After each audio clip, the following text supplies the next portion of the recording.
आज से लगभग 100 या 200 साल पहले आसमान में उड़ना एक सपने जैसा था, लेकिन प्रेजेंट टाइम में आसमान में घूमना भी एक सामान्य बात हो गई है। हेलीकॉप्टर और एरोप्लेन दो ऐसे साधन हैं जिसकी मदद से दिनों का सफर अब घंटों में तय होने लगा है। और सबसे बड़ी बात, कोई भी शख्स इन दोनों में से किसी की भी हेल्प से हवाई सफर तय कर सकता है। बट डू यू नो, अगर हेलीकॉप्टर और एरोप्लेन में कंपैरिजन किया जाए तो यहाँ हेलीकॉप्टर एरोप्लेन से ज़्यादा बेहतर साबित होगा। और इसके एक नहीं बल्कि कई सारे रीजंस हैं। फॉर एग्जाम्पल, मान लीजिए आप हेलीकॉप्टर से आसमान में उड़ान भर रहे हैं, तभी अचानक से किसी कारणवश हेलीकॉप्टर का इंजन बंद हो जाए। ऐसे खतरनाक सिचुएशन में हेलीकॉप्टर का रोटर उसे जमीन पर उतरने में धीरे धीरे हेल्प करेगा, क्योंकि उसमें रोटर इंजन के बंद होने के बाद भी घूमता रहेगा। लेकिन एरोप्लेन में ऐसी सुविधा नहीं होती है, इसीलिए ऐसा माना जाता है कि हेलीकॉप्टर्स एरोप्लेन के कंपैरिजन में ज़्यादा सेफ होते हैं। इसके अलावा हेलीकॉप्टर्स की एक और सबसे खास बात यह है कि ये आसानी से आगे पीछे और दाएं बाएं जा सकते हैं। यहाँ तक कि ज़रूरत पड़ने पर यह आसमान में एक ही जगह पर रुके भी रह सकते हैं, जबकि एरोप्लेन के साथ ऐसा कुछ भी नहीं है। ये सीधा चलता है और दाएं बाएं जाने के लिए इसे चक्कर लगाना पड़ता है। दोस्तों, हेलीकॉप्टर और एरोप्लेन के लैंडिंग और टेक ऑफ में भी काफ़ी डिफरेंस होता है। जहां हेलीकॉप्टर की लैंडिंग और टेक ऑफ कराने के लिए एक छोटे से हेलीपैड की ज़रूरत होती है, वहीं एरोप्लेन को एक बड़े से रनवे की ज़रूरत होती है।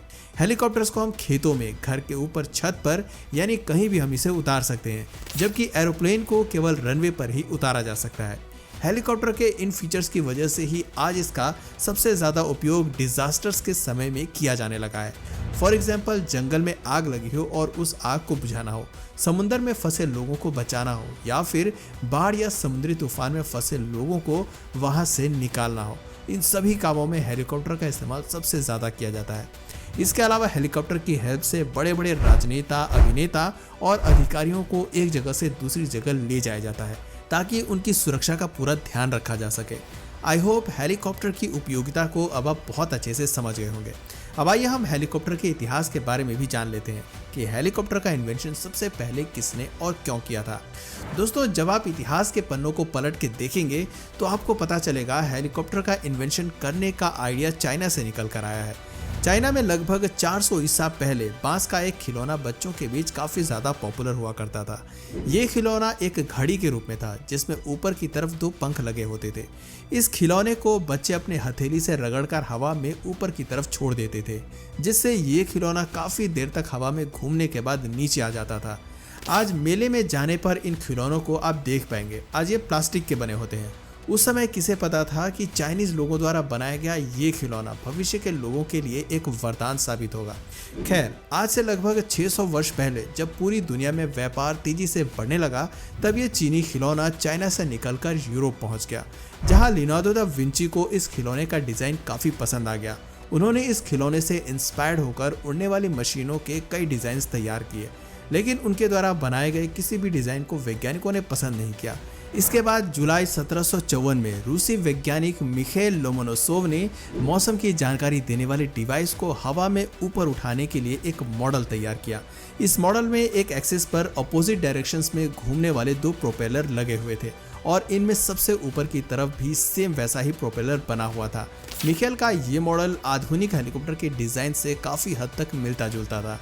मिखाइल के बाद कई और वैज्ञानिकों ने भी हेलीकॉप्टर के डिज़ाइन पर काम किया, जिसके बाद 1861 में भाप से चलने वाले एक छोटे हेलीकॉप्टर का इन्वेंशन हुआ, जो कि एल्युमिनियम से बना हुआ था।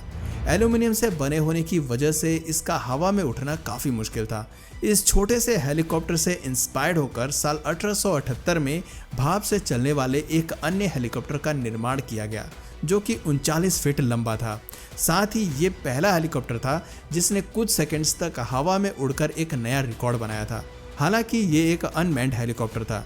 इसके बाद भी अलग अलग वैज्ञानिकों ने अपनी अपनी थ्योरी और कॉन्सेप्ट पर काम करके कई और हेलीकॉप्टर तैयार किए।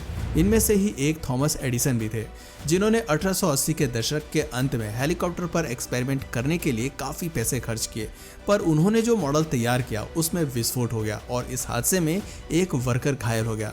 जिसके बाद अमेरिकन इन्वेस्टर स्लोवोक ने एडिसन के मॉडल में काफ़ी कुछ चेंजेस करके एक नया मॉडल तैयार किया। स्लोवोक के इस मॉडल ने साल 1905 में 4900 फीट की दूरी तक 13 फीट ऊंची उड़ान भरी थी, जो कि अपने आप में एक बड़ा रिकॉर्ड था। लेकिन ये उड़ान भी अनमैन्ड थी, यानी मानव रहित थी। फिर आता है साल 1907 का साल, जब ग्राइनोप्लेन नंबर 1 नाम के एक हेलीकॉप्टर को लोगों के सामने लाया जाता है। यह हेलीकॉप्टर अब तक के सभी हेलीकॉप्टर से खास था क्योंकि इसने पूरे 1 मिनट के लिए पायलट को हवा में उड़ाया था। जी हाँ, ये पहली मैन्ड फ्लाइट थी। हालांकि इस हेलीकॉप्टर में भी कमियां थी, जिस वजह से यह हवा में गोते खा रहा था, लेकिन इसके बावजूद इसमें पायलट की जान को खतरा नहीं था क्योंकि इसमें पायलट की सुरक्षा के सभी इंतजाम पहले से ही किए गए थे। इसके बाद इसी साल फ्रांस के इंजीनियर पॉल कॉर्नो ने एक ऐसे हेलीकॉप्टर को बनाया जो कुल 20 सेकंड तक हवा में ही रह सकता था, और इसके साथ ही इस हेलीकॉप्टर ने पायलट के साथ पूरी 1 फीट की ऊंचाई तक सुरक्षित उड़ान भी भरी थी। यही वजह है कि आज बहुत से लोग पॉल कॉर्नो को हेलीकॉप्टर के इन्वेंटर के रूप में जानते हैं, लेकिन ऑफिशियली ये रिकॉर्ड इनके नाम नहीं है क्योंकि पॉल के बाद भी कई वैज्ञानिकों ने हेलीकॉप्टर को लेकर अपनी रिसर्च जारी रखी और दुनिया का फर्स्ट मास प्रोड्यूस हेलीकॉप्टर 14 सितंबर साल 1939 को रूसी वैज्ञानिक इगोर सिकोर्स्काई ने बनाया, और इन्हें ही ऑफिशियली हेलीकॉप्टर का पिता माना जाता है क्योंकि इनका बनाया हुआ हेलीकॉप्टर पहला पूरी तरह से सफल हेलीकॉप्टर था और इसी के बेस पर भविष्य में हेलीकॉप्टर बनाए गए। इगोर सिकोर्स्काई के हेलीकॉप्टर का नाम VS-300 था, जो कि एक रोटर वाला प्रायोगिक हेलीकॉप्टर था जिसे सबसे पहले अमेरिका के स्टैटफोर्ड सिटी में उड़ाया गया था। हालांकि ये सिर्फ कुछ मिनट की ही उड़ान थी। इसके बाद इस हेलीकॉप्टर में काफी कुछ चेंजेस किए गए, जिसके बाद उनके हेलीकॉप्टर ने 13 मई साल 1940 को कई उड़ानें भरी।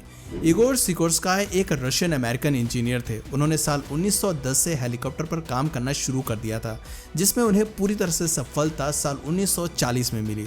VS-300 की सफलता के बाद इगोर सिकोर्स्काई ने सिकोर्स्काई R4 नाम से हेलीकॉप्टर का निर्माण किया, जो कि दुनिया का पहला ऐसा हेलीकॉप्टर था जिसका निर्माण सबसे बड़े पैमाने पर किया गया था।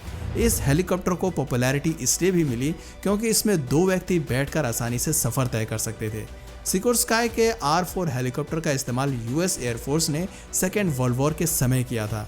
सेकेंड वर्ल्ड वॉर के समय सिकोर्स्काई की कंपनी ने US एयरफोर्स को कई अलग अलग तरह के हेलीकॉप्टर भी बना कर दिए, जिसमें 400 से ज़्यादा हेलीकॉप्टर शामिल थे। इनका इस्तेमाल US आर्मी ने राहत बचाव कार्य और लोगों की खोज के लिए किया। आज सिकोर्स्काई को ही हेलीकॉप्टर के मोस्ट फेमस डेवलपर्स में से एक माना जाता है। सिकोर्स्काई के बाद भी हेलीकॉप्टर का ये सफर नहीं रुका। संयुक्त राज्य अमेरिका में नागरिकों के पर्सनल यूज होने वाला पहला हेलीकॉप्टर आर्थर मिडल्टन यंग ने बनाया था, जो एक अमेरिकन इन्वेस्टर थे।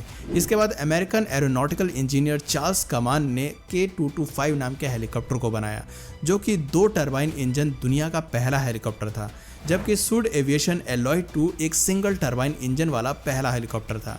समय के साथ नई नई टेक्निक की खोज होती गई और उसी के मुताबिक तरह तरह के चेंजेस के साथ नए नए हेलीकॉप्टर बनते चले गए। आज के समय में हम जिन हेलीकॉप्टर्स का इस्तेमाल कर रहे हैं वो 1200 मील की दूरी तक उड़ान भर सकते हैं। स्पीड इनकी 300 मील प्रति घंटे की है और ये 56 टन तक के वेट को इजीली उठा सकते हैं। तो दोस्तों, आज के लिए बस इतना ही। आपका पहला हवाई सफर कैसा रहा था नीचे कमेंट सेक्शन में जरूर बताएं, और अगर इस वीडियो से आपको कुछ नया जानने या सीखने को मिला या फिर इंटरेस्टिंग लगा तो प्लीज़ इस वीडियो को एक लाइक करके अपने फ्रेंड्स और फैमिली में से ज़रूर शेयर